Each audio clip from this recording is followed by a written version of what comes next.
Today we're talking about something super important for all my wig wearing friends out there. How to make your wig more comfortable. If you've watched any of my install videos, then you will know I always say comfort is key. And it's true. Not only does being comfortable in your wig boost your confidence, but having an uncomfortable wig can make you feel like wigs just aren't for you. When in reality, whatever is making you uncomfortable could be a really easy fix. If your wig is customized to your specifications, which may be easier to do than you think, you should be able to wear it comfortably for hours, days, and even weeks. Any products that I mention in this video, I will link in the video description. First up, let's talk about wig combs. These little guys can be handy for securing your wig, but they can also dig into your scalp and cause discomfort over time, especially if you have no hair. Personally, I only ever really use the comb at the back of my wig, and all the rest are kind of just there. If you do find them uncomfortable, don't worry, I'm about to show you how you can remove them. I like to use what they call a seam ripper or a stitch picker. You can use a small pair of scissors, but I do find the stitch picker to be a little bit more precise and you have a bit more control. So we're just going to pick the threads holding the combs in place and gently pull them off. Take your time and make sure you don't accidentally pick or cut into the cap itself. And it's that easy. I can hear your scalp thanking you from here.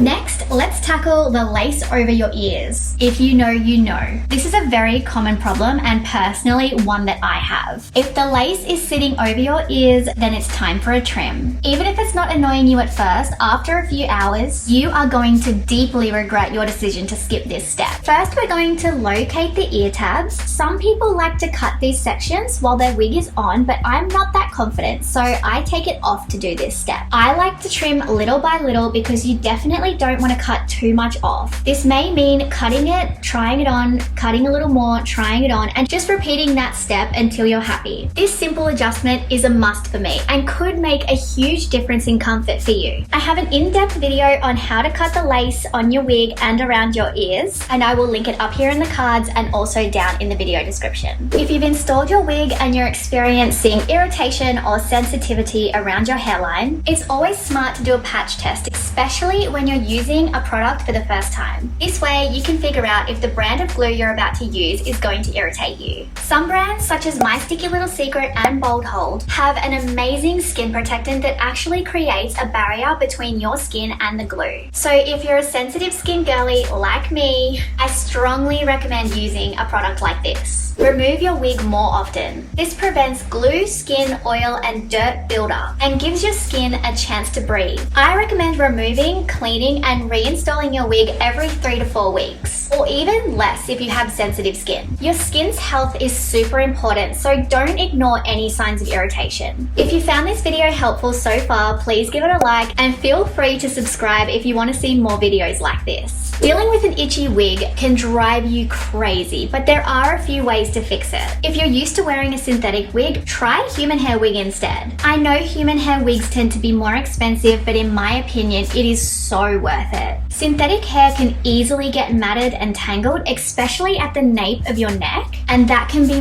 really annoying. It's also non-breathable material, which traps heat and sweat, which can be really uncomfortable and cause itchiness. Wearing a soft, breathable wig cap can create a barrier between your wig and your scalp. A stocking cap should suffice, but you can also purchase bamboo wig caps, which are totally breathable and actually wick away sweat and moisture. And they are so soft on your skin.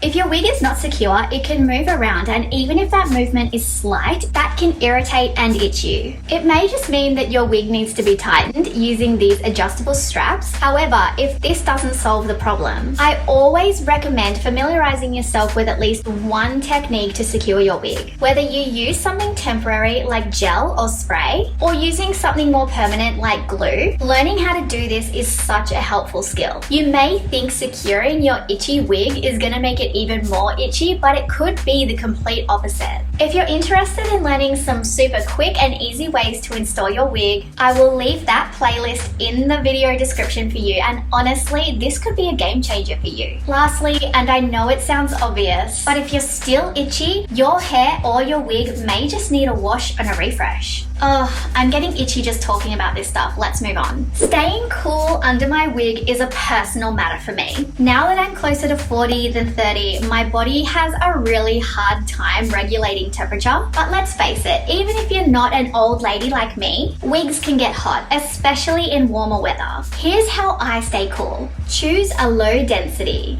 Density is essentially just an industry name for thickness. So obviously, the thicker your hair, the hotter it's gonna be while wearing it, right? If you like your wigs a little thicker, you could probably go for a shorter style like this, but if you really love your long hair, I suggest getting a full lace wig so that you can tie or clip your hair up. Also, opting for hand-tied lace wigs is best to avoid overheating because they are breathable. As I mentioned before, synthetic wigs are made of non-breathable fibers. Even if you have a lace wig, that plastic hair is going to trap heat and sweat and make you feel like you're wearing a beanie. A bamboo cap might even be a game changer for you for those summer months. As I mentioned before, they actually wick away moisture and sweat. And as they're made from completely natural material, they're super breathable. And did I mention, they're so soft, smooth as a baby dolphin. My last tip may seem obvious, but it is the thing that helps me the most. Be prepared. I always bring a hand fan with me as well as a huge bottle of water. I always have a hair tie on hand just in case, and wear comfortable, cool clothes. It may seem silly, but planning ahead really helps. If you want to see how I install my wig with glue that holds up through sweat, heat, and humidity, watch this video next.